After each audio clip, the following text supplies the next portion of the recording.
Well, first of all, I want to say this. I want to just thank God for blessing us and thank God for our teachers, our students, our community, our families, our principals, and our leadership, and for our district leadership. And that's why I wanted to have them with me today, because these are the guys that really make it work behind the scene. If it wasn't for them, we wouldn't see the academic success that we're having.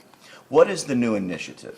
Well, the new initiative is to grow, achieve, and thrive. Well, right now, we just got our scores released for the 24-25 school year, and that's the last year of the old accountability system. And we're excited with the news that was released by the Department of Education today, because for the first time in the history of Monroe City School System, our school system achieved a level grade of B, and we're just excited about that. We had an additional school to achieve the letter grade of A, so now we have two high schools that letter grade A, and that's Neville High School and Wasman High School, and we're super excited.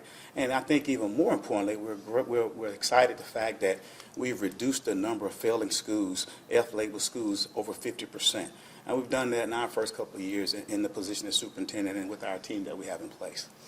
Tell me about the leadership and the School of Carver Elementary. Carver Elementary School, of course, that's one of our Southside elementary schools, and we have a new leadership there, and Cheryl Rogers. Last year we named her interim sometime after January, and now she's fully thrived and in a position, but she's been at the school a long time.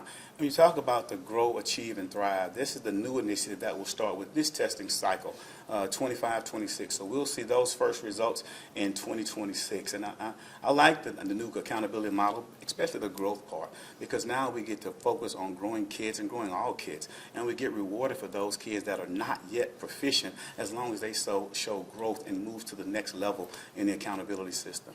I got to see a lesson on The Lion, the Witch, and the Wardrobe. It was awesome. So how important is ELA? Well, ELA, when you talk about growth, growth piece is based on our ELA in math. And what that simply means, if a kid previous test year, if their scale score increased and they went from one level to the next level, even if they're not yet proficient, we will get those grow accountability points for that. And that hadn't been the case in the past. One thing I want to just caution the public about, because of the new grading scale that will be under this school year, you're going to see some declines in some of our particular high schools. I was looking at the information released by the department today under the new accountability system. If we were under that system right now, it gives us what they call simulated scores. And with those simulated scores, we would see 76% of the state high schools decrease in letter grades. And so that's going to be real tough. So I just want the community to be aware of that and understand it doesn't mean that our leaders and our teachers and our kids are not still doing great work, but the change in the accountability system. So in other words, you start playing a game and they change the rules on you. And so now the new rules will come after this year, but we're going to celebrate this year because under the old rules, we grew to a B, and we're happy for that. Okay. Wrap it up for me. Encapsulate what you want people to know about GAT. Well, grow, achieve, and thrive. What I would like to say is that first, be prepared and don't be shocked about the differences when you see some school grades go down.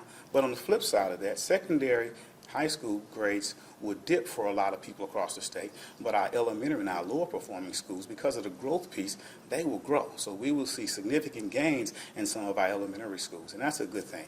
The miles we've traveled in a short period of time, but I'm more excited about the miles we have to go.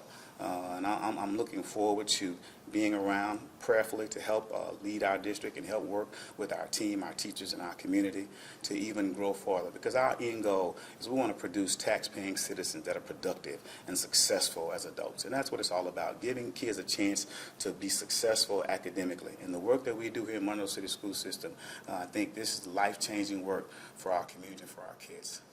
Okay, here you go. You take the mic. Thank you.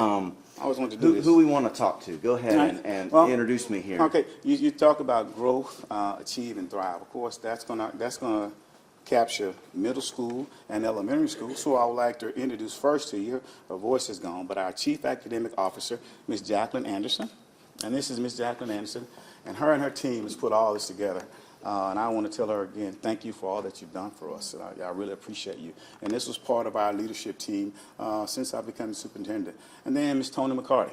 She's our elementary supervisor. She's been a longtime principal at Lexington Elementary School. And this year we convinced her to join our team, and I'm so proud of her for being a part of our team. And also we have Ms. Robinson. We have two Ms. Robinson. We have Ms. Robinson and Dr. Robinson. Ms. Lamitra Robinson, she coordinates our 21st Century After School program. And it's a great program that enriches the lives of kids, giving them after-school activities. And also we have Ms. Rochelle Williams. Ms. Rochelle Williams is our Director of Special Services. And we're really proud of the work that she's done and her staff's done throughout our schools and our teachers, because this year we were recognized as one of the top gained school systems in growing kids, students with disabilities. And we're really proud of that work. Also we have Dr. Brittany Robinson. She focuses on K-2 in our literacy initiatives. And she's former principal at Clara Hall Elementary School. And I tell you what she's done for us is great. We've really been able to focus on literacy, and we've been able to grow from our 24 spring testing to our 25 spring testing across our district. We saw our DIBEL scores increase 11%, and that's a testament to her great work and the team that we're doing throughout the school buildings. You know, literacy and numeracy, they're our focus for our school district. We know that if kids can't read and comprehend, they won't be able to be successful. So we understand literacy is our cornerstone to everything that we do. Then we have Ms. Lissa Dumas. Ms. Lissa Dumas is a former principal at Sally Humble, and she's the person that crunches all the numbers and makes it happen. She's our number guru, and I thank her for coming and accepting the challenge and joining our leadership team. And, you know, when you've been a principal for a long time, sometimes it's hard to break away. But she was able to come here and, to our district level team, and she leads us in testing and accountability, and she's done just a fantastic job for us. And then we have Dr. Shanae Herron. Dr. Shanae Herron is new to our leadership team as well, and she's our director of federal programs, and she's one of those experts on grow, achieve, and thrive, and she's just done a great job for us, and she keeps us in line with federal programs and making certain that we're doing the right things. And last but not least, we have Mr. Jerry Mayhaw. And the Thrive piece there, that's secondary, and that's his wheelhouse, because he's our secondary supervisor, former assistant principal at Wiseman High School and principal at MLK Middle School. And this is our leadership team, and I just say without them, academically, it couldn't happen, and especially without our classroom teachers who make it happen each and every day.